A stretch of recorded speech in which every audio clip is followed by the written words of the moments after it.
ഞാനൊരു സത്യം പറയാൻ പോവാണ്. നീ എവിടെ കുറച്ച് ദിവസം? അതൊക്കെ പിന്നെ പറയാം. ഞാനൊരു സത്യം പറയട്ടെ, ഞെട്ടരുത്. ആരോ നല്ലവണ്ണം പെരുമാറിയ പോലെ ഉണ്ടല്ലോ. ഞാനൊരു സത്യം പറയട്ടെ, ഞെട്ടരുത്. അയ്യോ, നിന്നെ ഈ നിലയിലാക്കിയതായിരുന്നു. അമ്മേ, ഞാനൊരു സത്യം പറയട്ടെ അമ്മേ. അയ്യോ, ഇതെന്ത് പറ്റി?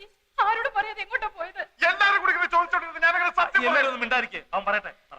ഞെട്ടരുത്. ഞെട്ടില്ല. പക്ഷെ ഞെട്ടും. ഞെട്ടില്ല എന്ന് പറഞ്ഞില്ലേ? ആ ഞെട്ടി ഞെട്ടി. ഇവിടെ ആൽഫി എന്ന് പറഞ്ഞ് നടക്കുന്നവൻ ആൽഫി അല്ല, അപ്പക്കുട്ടനാണ്. കുറ്റിപ്പുറത്ത് ഗോവിന്ദൻ നായരുടെ മകൻ ചേരിൽ അപ്പക്കുട്ടൻ നായർ. തെളിവ് തരാം. അപ്പക്കുട്ടന്റെ പെങ്ങൾ സൗദാമിനി, അളിയൻ രവീന്ദ്രൻ നായർ. ഞെട്ടി, എല്ലാവരും ഞെട്ടി. ഞാൻ പറഞ്ഞില്ലേ ഞെട്ടരുത്.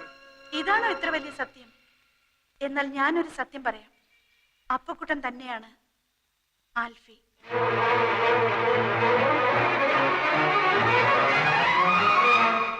എന്താ മോളെ നീ പറയുന്നത്? അത് അപ്പുവാണ്.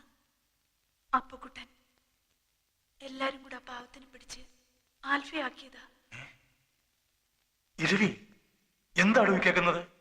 ഒന്നും മനഃപൂർവ്വമായിരുന്നില്ല, സംഭവിച്ചു പോയതാ ഓരോരോ ചുറ്റുപാടില്.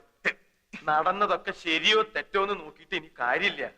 ഹരിച്ചു നോക്കിയാലും ഗുണിച്ചു നോക്കിയാലും ലാഭല്ലേ ഉള്ളൂ. എനിക്ക് ഇപ്പോഴും ഒന്നും മനസ്സിലാവണില്ല. അപ്പൊ ആൽഫി എവിടെ? പറയാൻ എനിക്ക് വിഷമമുണ്ട്. പറയാതിരിക്കാൻ കഴിയാത്തത് കൊണ്ട് മാത്രം പറയാ. ലേഖ പറഞ്ഞില്ലേ, നീണ്ട മുടിയുള്ള നീല കണ്ണുള്ള എപ്പോഴും ഒരു കള്ളച്ചിരിയോടെ ധാരാളം തമാശകൾ പറഞ്ഞെന്നെ പൊട്ടിച്ചിരിപ്പിച്ച ചുറുചുറുക്കുള്ള ആൽഫി.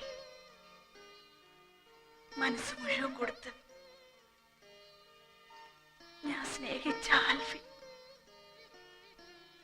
വിവാഹത്തിന് തലേന്നാണ് ഞാൻ അറിഞ്ഞത് അയാൾക്കൊരു ഭാര്യയും കുട്ടിയും ഉണ്ടെന്ന്. ചോദിച്ചപ്പോ ഒരു കള്ളച്ചിരിയോടെ അയാൾ എന്നോട് പറഞ്ഞു, ജീവിതം ഒരു വലിയ തമാശയായിട്ടേ അയാൾ കണ്ടിട്ടുള്ളൂ എന്ന്. ആൽഫിയുടെ തമാശകളിൽ ഒന്നായിരുന്നു. ഞാനും വെറുത്തുപോയി.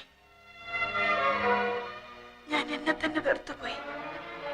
നിങ്ങളോടൊക്കെ എന്തു പറയണം, നിങ്ങളെയൊക്കെ എങ്ങനെ നേരിടണം എന്നാലോചിച്ച് തളർന്നപ്പോൾ ആത്മഹത്യ എന്നൊരു വഴി മാത്രമാണ് ഞാൻ മുന്നിൽ കണ്ടത്. അത് അപകടമായിരുന്നില്ല, സ്വയം നശിപ്പിക്കാനുള്ള ശ്രമമായിരുന്നു. ക്ഷമിക്കണം എന്ന് പറയാൻ മാത്രമേ എനിക്കാവൂ. എഴുന്നേക്കാൻ കഴിഞ്ഞിരുന്നെങ്കിൽ അച്ഛന്റെ കാലിൽ കെട്ടിപ്പിടിച്ച് മാപ്പ് ചോദിക്കാമായിരുന്നു.